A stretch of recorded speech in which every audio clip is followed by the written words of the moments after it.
What's up guys, this is Sean Tan and today we are in H20 residence, Ara Damansara.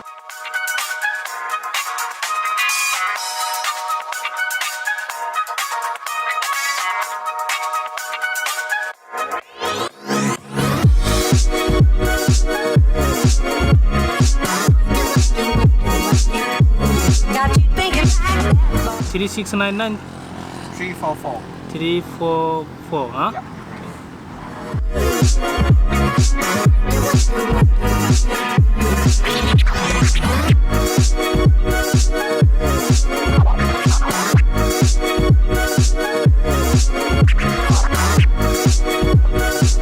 So what's up guys, we are starting the tour now from the facility deck itself because H20 residence, right, as the name would say, is actually expressing itself via the facility deck, the water concept.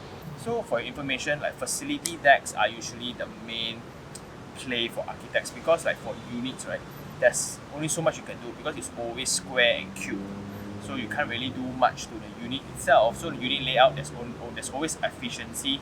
So there's not much space for architects to express their concept besides the facility deck. And a main observation is this. All apartments or high-rises, right, in Ara Damansara is actually competing very fiercely in terms of facility deck.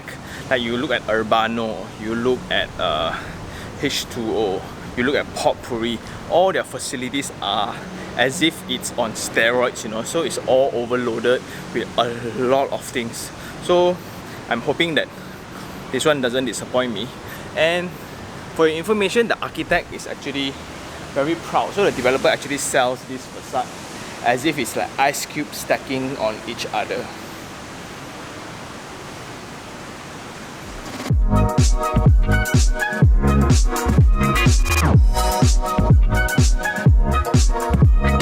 We are now in the water play area and it seems like it's a very active area for kids. Like it's like a kids playground and a kids wonderland. But I'm just thinking about the volume though, because there's a lot of ground units, garden units like we spoke about. If you buy a unit next to this, like let's say you buy this unit, right, gone case, you don't need to sleep already. So I'm now in the garden unit, right? This is the garden unit and this is the handrail, right? But there's this open space. I'm not sure for what. Let's show you guys. I think it's to allow ventilation to the downstairs car park area and the staircase. And on top is actually nothingness. Garden units, right, it's always very important to have privacy. So that's why architect designs the structure like this, right? The structure like this to provide that distance away. So you don't want people to walk like that, right? So if you have a party and actually the curtains all roll up, right, there's not much privacy though. So we are now in the barbecue pit area and everything is cast in stone. So this actually provides better maintenance for the team. And sadly, there's no like wired or steel things to actually do your barbecue. So like this kind of things you see is bulging already because I think it's overheated from the barbecue, so you have stains like this. So this is not supposed to sound like that, it's supposed to be like solid, you see.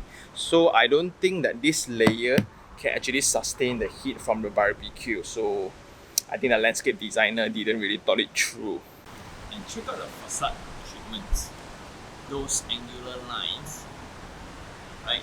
It looks cool, but that actually adds on to your construction price, ending up in your buying price also. So do you want a facade that is super cool like this, where you can actually save all the cost into a flat, easy maintaining facade? It's always a debate for architects and developers. So we are now in the swimming pool area and you can see that there's no lap pool, but in accordance to the concept, most probably the water concept, right, there's no straight lines. So if there's no straight line, meaning everything needs to be organic. And how they usually define organic is by organic form, which is like curvaceous line.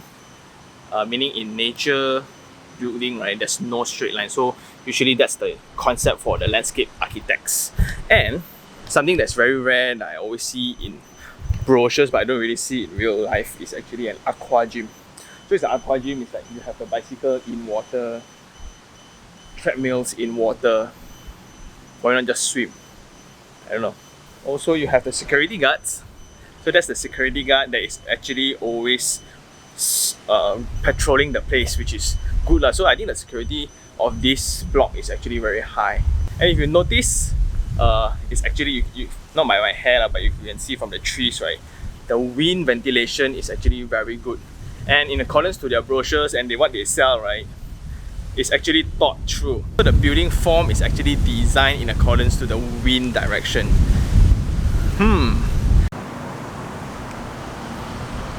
This is one of the main features for the landscape as well. As you can see, again, the courageous line, the organic form. That's what they are trying to express, but to me it's just cool, right? But to me it's not maintained well enough, because these are pathways where if your landscape is not dense enough, it doesn't serve its purpose, because usually landscape is used as a barrier, right? As a divider of space, an object or an element to provide privacy to the garden units as well. You see garden units like this, there's a reason why they actually put up the railings, the cage, what do you call? The grill, yeah. It's actually called a grill. So it means that even they are not certain and they are not confident about the security.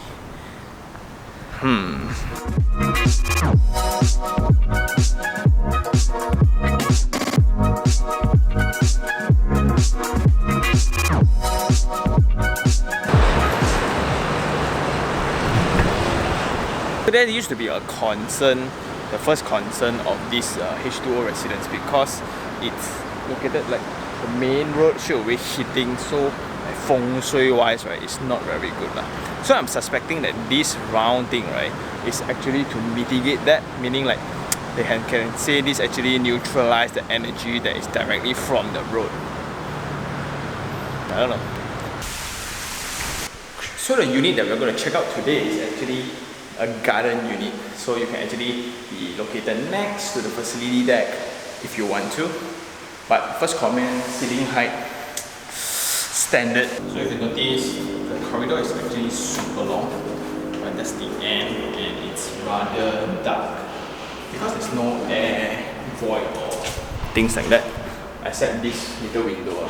Because we are located at the lowest level, which is the facility deck level, that's why it's rather dark. That's why like you also have a space like this where you can actually have empty space. But look at what happens if you don't do proper maintenance, right?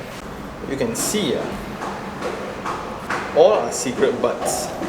Secret buds, secret buds, secret buds. So this will sooner or later be a place for litter only.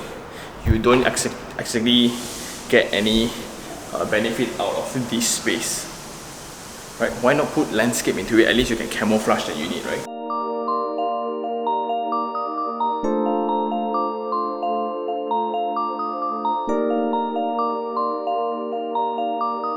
We are in the unit, and just let's go through the spec first. It's actually 449 square feet, one bedroom unit. So it's one bathroom and one bedroom. Okay, and it's actually going for 380,000 for sale. And this unit itself, because I'm collaborating with www.cozyhomes.com, so you can actually find your fully furnished units if you want to rent. So this unit is actually renting for 2,000 ringgit asking. So if you have any appointments or you actually like this unit, do contact Alfred as I told you before. Let's go visit the unit. So this is actually the living room. It's a rather direct one, but you can see that that's the dining and that's the bedroom really. But what I really like about this unit layout is you have at least a sliding door, but it's transparent. So after the living room, we will go into the bedroom, and this is the bedroom. So not all units are furnished this way. Only every unit from Cozy Homes, they provide furnished homes like this so you can live in style and you can live comfortably under a designer unit. Okay, so you have the wardrobe and everything is well done because it's actually furnished lah. Especially like if you look at the wallpapers, right, the design, it actually elongates and emphasizes the height of the entire unit. If not, without all these curtains and things like that, right, the unit will actually look a bit short. Then in between the living room and the bedroom is this small little cabinet. It's called a pantry. It's not. So if you want to do your dai chow, I'm sorry. You just have a double lid, the double hood, right? So you can see there's actually just double hood. And let's check the brand. It's Electrolux here, Electrolux there, and Electrolux. No, it's Panasonic. So introduce to you, this is the bathroom. There's only one bathroom, and you need to share your bathroom with a washing machine. Okay, you just gotta take it at 450 square feet, right? It's really very, very tight. Therefore, you can't really do a lot of things, but it's good enough. So you have a basin, you have the water heater, and the WC is actually separated. Yep, so I think it's actually very functional, just that it's not luxurious because 450, what you expect, right?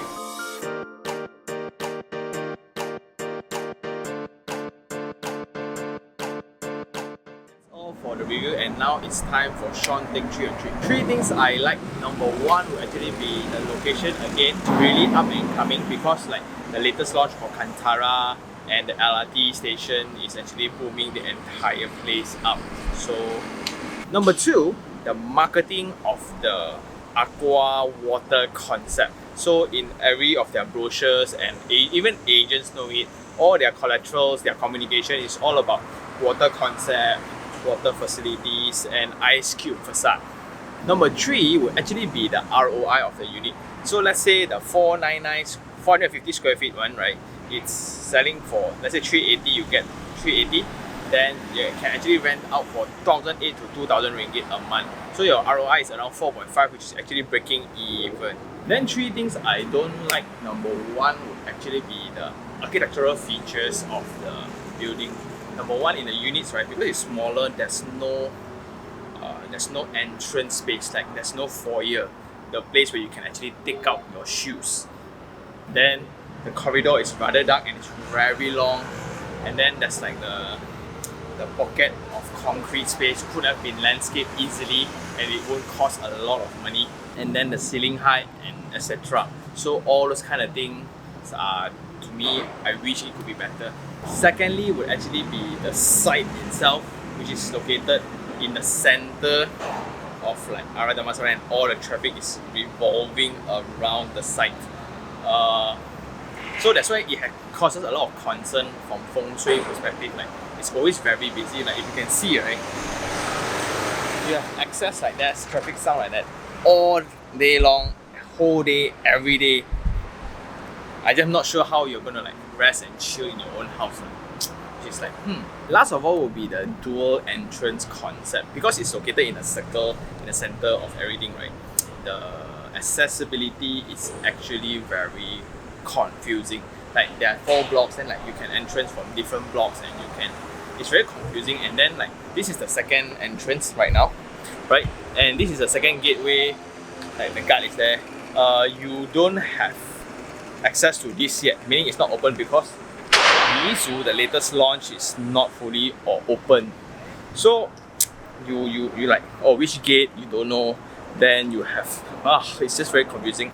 Anyway, as a development itself, the good thing is like it's very connected to all the malls and public amenities, such as the overseas park. You have the commercial areas, you have international schools here, you have the Sam Darby Medical Center right there, you have a lot of officers around, so there's a lot of demand. But just that if you want, they say walking distance, right, but you need to cross one of the bigger main roads in Ara Damansara, so that is another setback. But then for its price, it's okay, because in comparison to Potpourri, Urbano, and other buildings, like some W projects all around, right? The competition is fierce for condominiums in Ara Damansara. So they keep shouting the facility deck, but you gotta make sure that you deliver. Plus, I don't want to mention this initially, but TT Jaya has a bittersweet kind of reputation where they have a lot of projects that's not delivered properly under TT Jaya, but then they are like projects like this that are kind of okay, which is people are very hopeful about it. I'm not sure, we just need to let time tell. So that's all. If you really like this video, like it, share it, and even subscribe for more information like this. This is Sean Tan. I will see you soon. Ciao.